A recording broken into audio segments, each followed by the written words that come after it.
بسم اللہ الرحمن الرحیم۔ السلام علیکم وتوفیہ الاسلامت والعصر نیوز بلیٹن کے ساتھ سید علی نقی حاضر خدمت ہے۔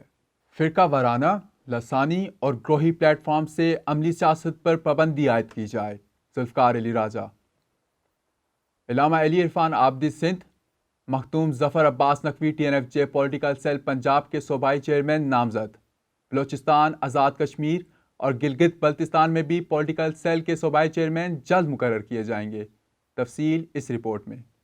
چیئرمین ٹی این ایف جے پولیٹیکل سیل ذوالفقار علی راجہ نے کراچی کے معروف دینی اور سیاسی رہنما علامہ علی عرفان آبدی کو ٹی این ایف جے پولیٹیکل سیل سندھ، جبکہ سید ظفر عباس نقوی آف ڈیرہ غازی خان کو ٹی این ایف جے پولیٹیکل سیل پنجاب کا صوبائی چیئرمین نامزد کیا ہے۔ اسلام آباد میں اہم اجلاس سے خطاب کرتے ہوئے انہوں نے کہا کہ قائد ملت جعفریہ آغا سید حامد علی شاہ موسوی کی پالیسی کے مطابق ملک میں عام انتخابات سمیت ہر سطح پر ہونے والے الیکشن کے لیے قوم کو آبرو مندانہ الیکشن پالیسی دینا ٹی این ایف جے کا طورۂ امتیاز رہا ہے۔ ذوالفقار راجہ نے باور کروایا کہ سربراہ ٹی این ایف جے علامہ آغا سید حسین مقدسی کی ہدایت کے مطابق بلوچستان، آزاد کشمیر اور گلگت بلتستان میں بھی پولیٹیکل سیل کے صوبائی چیئرمین جلد مقرر کیے جائیں گے۔ انہوں نے کہا کہ وفاقی دارالحکومت اسلام آباد کے آمدہ بلدیاتی انتخابات میں حق رائے دہی کی پالیسی کے لیے مشاورت کا سلسلہ جاری ہے، جس کے بعد ٹی این ایف جے پولیٹیکل سیل کی جانب سے اعلان کیا جائے گا۔ چیئرمین ٹی این ایف جے پولیٹیکل سیل نے یہ بات زور دے کر کہی کہ خط آغا حامد موسوی کے مطابق ٹی این ایف جے کے نزدیک مکتب و لسانی بنیادوں پر الیکشن میں امیدوار کھڑے کرنا جمہوریت کے لیے زہر قاتل ہیں، لہٰذا حکومت فرقہ وارانہ،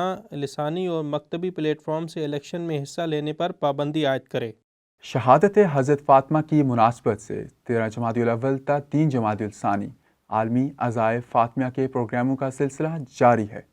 حسب فرمان قائد ملت جعفریہ آغا سید حامد علی شاہ موسوی شہادت بنت رسول حضرت فاطمہ زہرا سلام اللہ علیہا کی مناسبت سے 13 جمادی الاول تا 3 جمادی الثانی عالمی ایام عزائے فاطمیہ کا سلسلہ جاری ہے، اور اس حوالے سے ملک بھر میں مجالس اور ماتمی جلوسوں کا انعقاد کیا جا رہا ہے۔ اس موقع پر ہیڈ کوارٹر مکتب تشیع میں عہدیداران سے خطاب کرتے ہوئے تحریک نفاذ فقہ جعفریہ کے سربراہ آغا سید حسین مقدسی نے کہا کہ آغوش فاطمہ کے پالے اسلام کے خلاف ہونے والی سازشوں کے سامنے دیوار بن گئے۔ انہوں نے کہا کہ وطن عزیز پاکستان محمد وآل محمد علیہ السلام کا فیضان ہے۔ انہوں نے کہا کہ گمراہی کے اندھیرے میں کردار فاطمہ سلام اللہ علیہا دنیا بھر کی خواتین کے لیے مشعل راہ ہے۔ دختر پیغمبر کی عظمت کا اندازہ لگانے کے لیے اتنا ہی کافی ہے کہ سردار انبیاء اس معظمہ بی بی کے احترام میں استقبال کے لیے ایستادہ ہو جاتے تھے اور فاطمہ کو اپنا ٹکڑا قرار دیا،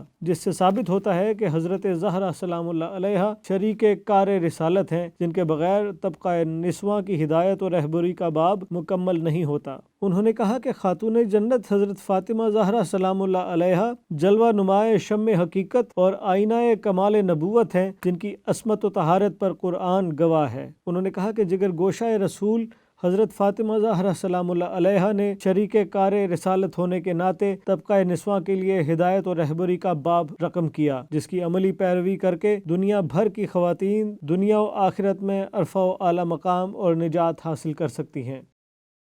ایام عزائے فاطمیہ کے آغاز پر گھر گھر نگر نگر مجالس کا انعقاد۔ ام البنین ڈبلیو ایف کی معمر رکن سیدہ نور فاطمہ مرحومہ کی جانب سے منعقدہ مجلس ایام عزائے فاطمیہ کا احوال۔ تفصیل اس رپورٹ میں۔ ملک بھر میں عزائے فاطمیہ کے آمد اور آغاز پر گھر گھر نگر نگر مجالس عزا کا انعقاد ہو رہا ہے۔ اسی ضمن میں امام بارگاہ قصر شبیر ڈھوک سیدہ میں ام البنین ڈبلیو ایف کی معمر رکن سیدہ نور فاطمہ مرحومہ کی جانب سے عظیم الشان پرساداری و مجلس عزا کا انعقاد کیا گیا۔ مجلس عزا سے تحریک نفاذ فقہ جعفریہ پاکستان کے سربراہ علامہ Agha Syed Hussain Muqaddasi, secretary general T N F J علامہ بشارت حسین امامی، علامہ سید قمر حیدر زیدی، ذاکر ملازم حسین، شاعر اہل بیت سلمان ناصر، مولانا ملک اجلال حیدر الحیدری، قاسم الحسینی اور قاضی وفا عباس نے خطاب کیا۔ مجلس سے خطاب کرتے ہوئے علامہ حسین مقدسی نے کہا کہ سیرت فاطمہ تحفظ ولایت علی کی عصمت معاب ڈھال ہے۔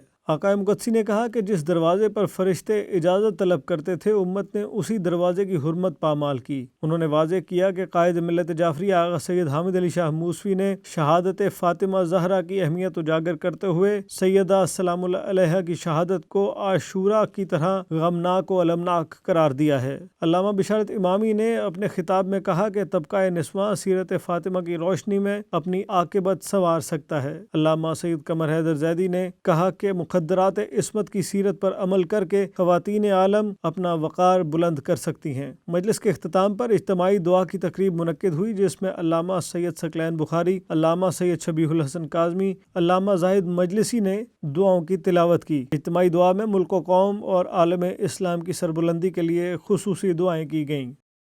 تحریک نفاذ فقہ جعفریہ صوبائی کونسل پنجاب کی تقریب حلف برداری۔ سربراہ تحریک نفاذ فقہ جعفریہ علامہ حسین مقدسی نے صوبائی صدر علامہ باقر نقوی اور دیگر عہدیداران سے حلف لیا۔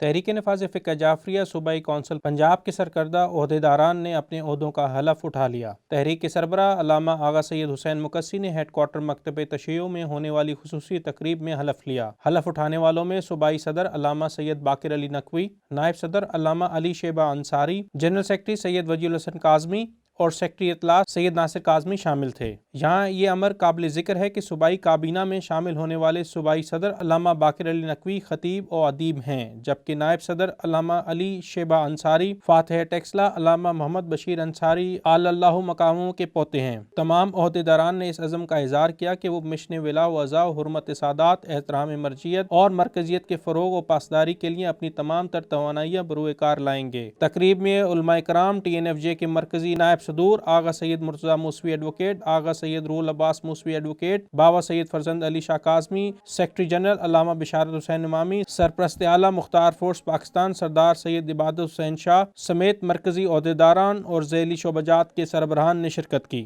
ام ul-Banin WF Sakina generation girls guide Anjuman Dukhtaran Islam کے زیر اہتمام عالمی ایام عزائے فاطمیہ کے سلسلے میں عظیم الشان عشرہ مجالس فاطمیہ کا انعقاد ہوگا۔ تفصیل اس رپورٹ میں۔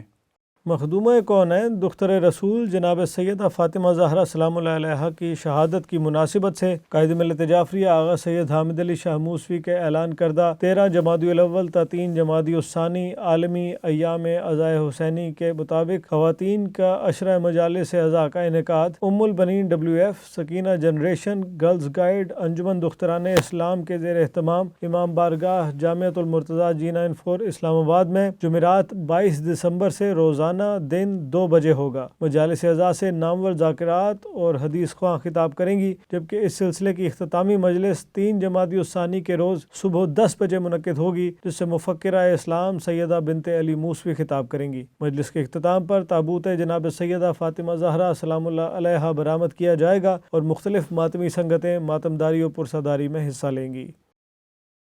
قاسم الایمان والعطا حضرت قاسم ابن امام موسیٰ کاظم علیہ السلام کا یوم شہادت عقیدت اور احترام کے ساتھ منایا گیا۔ فرزند رسول کی عالمناک شہادت پر خصوصی رپورٹ سنیے اعلیٰ حیدر کی زبانی۔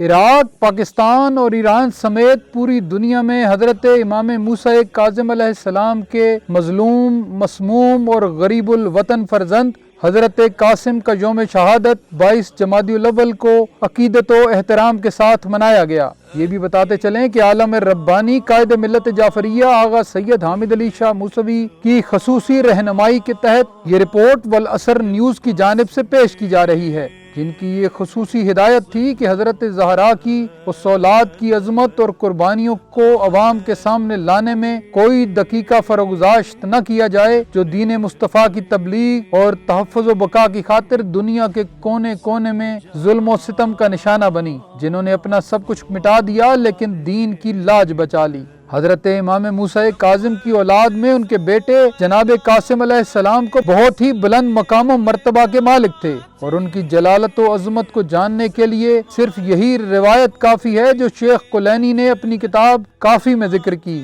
کہ یزید بن سلیط اور حضرت امام موسیٰ کاظم علیہ السلام کی مکہ کے راستے میں ملاقات ہوئی تو گفتگو کے دوران امام کاظم علیہ السلام نے اس سے فرمایا کہ اے سلیط کے بیٹے، میں اپنے گھر سے نکلتے وقت اپنے بیٹے علی الرضا کو اپنا وصی قرار دے کر آیا ہوں۔ یہ معاملہ میرے ہاتھ میں ہوتا تو میں علی الرضا کے بعد امامت کے لیے اپنے بیٹے قاسم کو منتخب کرتا، لیکن امامت کا معاملہ خدا کے ہاتھ میں ہے، وہ جسے چاہتا ہے امام بنا دیتا ہے۔ کتب تاریخ میں حضرت قاسم اور امام کاظم علیہ السلام کی محبت کی بہت سی مثالیں ملتی ہیں۔ تاریخی روایات کے مطابق جب جناب قاسم علیہ السلام اپنے بابا اسیر بغداد امام موسیٰ کاظم سے ملنے کے لیے مدینہ کو خیرباد کہنا پڑا تو وہ ایک تجارتی قافلے کے ساتھ عراق آ گئے اور ہی بخمرہ کے علاقے میں سکونت اختیار کر لی۔ تھوڑے ہی عرصے میں ان کے زہد و تقوی، کرامات اور علمی وسعت و حکمت کو دیکھتے ہوئے ہر ایک ان کا گرویدہ ہو گیا اور علاقے کے سردار نے اپنی بیٹی کی شادی جناب قاسم علیہ السلام کے ساتھ کر دی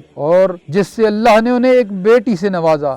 اسی طرح دن گزرتے رہے، شادی کے چند سالوں بعد ہی ایک دشمن اہل بیت کو حضرت قاسم کی عادات و اطوار سے یہ معلوم ہو گیا کہ یہ فرزند رسول ہے، تو اس نے انہیں انگوروں میں زہر دے دیا۔ شہادت سے پہلے جناب قاسم علیہ السلام نے اپنے سسر اور علاقے کے سردار کو وصیت کی کہ میرے انتقال کے بعد مجھے غسل و کفن دے کر دفن کر دینا، اور جب حج کا وقت آئے تو میری بیٹی اور میری بیوہ کو اپنے ساتھ لے کر حج کے لیے جانا۔ مناسک حج سے فارغ ہونے کے بعد مدینہ کا سفر کرنا۔ جب تم مدینہ شہر کے دروازے پر پہنچو تو میری بیٹی کو وہیں اتار دینا، جہاں جہاں یہ جائے تو تم دونوں اس کے پیچھے پیچھے چلتے رہنا۔ میری بیٹی ایک بلند دروازے والے گھر کے پاس جا کر رکے گی، وہی ہمارا گھر ہے، اور جب تم گھر میں جاؤ گے تو اس گھر کی یہی نشانی ہے کہ اس گھر میں تمہیں صرف خواتین ہی دکھائی دیں گی۔ میرے 18 بھائی ہیں، لیکن رسول سے محبت کے دعوے داروں نے ان میں سے کسی کو چین سے مدینہ میں نہیں رہنے دیا، اور 22 جمادی الاول 1992 ہجری میں جناب قاسم ابن امام موسیٰ کاظم علیہ السلام نے اس دنیا کو ہمیشہ کے لیے خیرباد کہہ دیا۔ وصیت کے مطابق ان کے سسر اور علاقے کے سردار نے حج کا وقت آتے ہی اپنی بیٹی اور نواسی کو ساتھ لیا اور سفر حج پر روانہ ہو گئے۔ حج مکمل کرنے کے بعد وہ مدینہ آئے اور مدینہ کے دروازے پر حضرت قاسم کی وصیت کے مطابق ان کی بیٹی کو اتار دیا، اور وہ معصوم شہزادی چلتے چلتے ایک بڑے دروازے کے پاس آن کر رک گئی۔ اس بچی نے جس دروازے پر دستک دی وہ جعفر صادق کے بیٹے امام موسیٰ کاظم علیہ السلام کا دروازہ تھا۔ کم سن فاطمہ جب محمد مصطفیٰ کے گھر میں داخل ہوئیں تو موسیٰ کاظم کے گھرانے میں کوہرام برپا ہو گیا۔ نبی کی بیٹیاں اپنے بھائی قاسم کی نشانی کی منتظر تھیں۔ بچی کی چال ڈھال اور شمائل سے انہیں معلوم ہو گیا کہ یہ موسیٰ کاظم کے پیارے بیٹے قاسم کی یتیمہ ہے۔ بعض روایات میں ہے کہ جناب قاسم علیہ السلام کی والدہ اس المناک خبر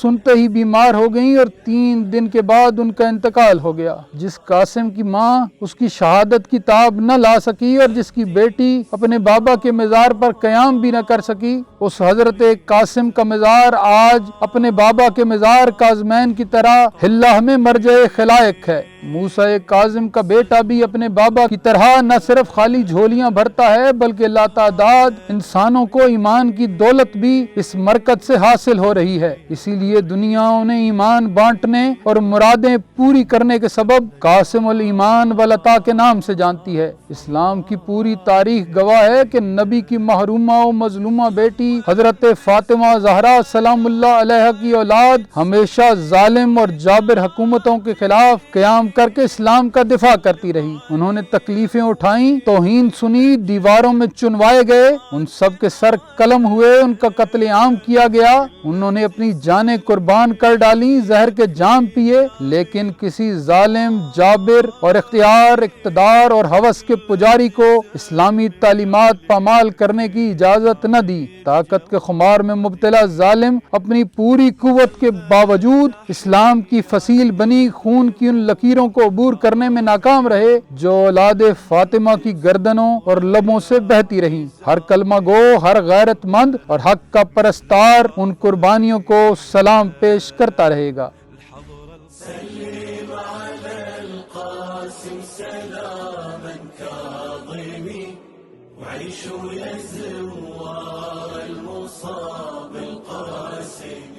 موت کے سیلاب میں ہر خشک و تر بہہ جائے گا، ہاں مگر نام حسین ابن علی رہ جائے گا۔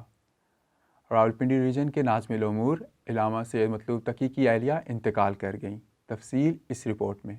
تحریک نفاذ فقہ جعفریہ راولپنڈی ریجن کے ناظم الامور اور امام جمعہ والجماعت دربار سخی شاہ پیارا کاظمی علامہ مطلوب حسین تقی کی اہلیہ مختار آرگنائزیشن کے سابق فائنانس سیکرٹری سید حجت تقی، سید رضی تقی اور سید سبط الحسن تقی کی والدہ انتقال کر گئیں. مرحومہ کی نماز جنازہ دربار عالیہ سخی شاہ پیارا کاظمی المشدی چوڑ ہڑپار راولپنڈی میں تحریک نفاذ فقہ جعفریہ کے مرکزی سیکرٹری تعلیم و تربیت علامہ سید محسن علی حمدانی کی اقتداء میں ادائیگی کے بعد احاطہ دربار شاہ پیارا کاظمی چوڑ ہڑپار راولپنڈی میں سپرد خاک کر دیا گیا. نماز جنازہ اور تدفین نے سنی شیعہ اکابرین، علماء کرام، TNFJ پاکستان کے سیکرٹری جنرل علامہ راجہ بشارت حسین امامی، نائب صدر آغا سید مرتضیٰ موسوی ایڈوکیٹ، نائب صدر سید فرزند علی شاہ کاظمی کے علاوہ تحریک نفاذ فقہ جعفریہ اور ذیلی شعبجات کے مرکزی عہدیداران سمیت مذہبی، سیاسی اور سماجی رہنماؤں نے شرکت کی. علامہ سید قمر حیدر زیدی، سید واصف کاظمی نے اس موقع پر تعزیتی خطاب کیا. دریں اثنا تحریک نفاذ فقہ جعفریہ پاکستان کے سربراہ علامہ آغا سید حسین مقدسی نے اپنے تعزیتی پیغام میں علامہ مطلوب حسین تقی کی اہلیہ کی وفات پر افسوس کا اظہار کرتے ہوئے مرحومہ کی درجات کی بلندی اور سوگوار خانوادے کے لیے صبر جمیل کی دعا کی ہے. اہم قومی، ملکی اور بین الاقوامی خبروں سے باخبر رہنے کے لیے یوٹیوب پر موجود ہمارے چینل کو سبسکرائب کیجیے اور فیس بک پر والاثر پیج کو فالو کیجیے. اسی کے ساتھ اجازت دیجیے. اللہ حافظ. مولا نگہبان.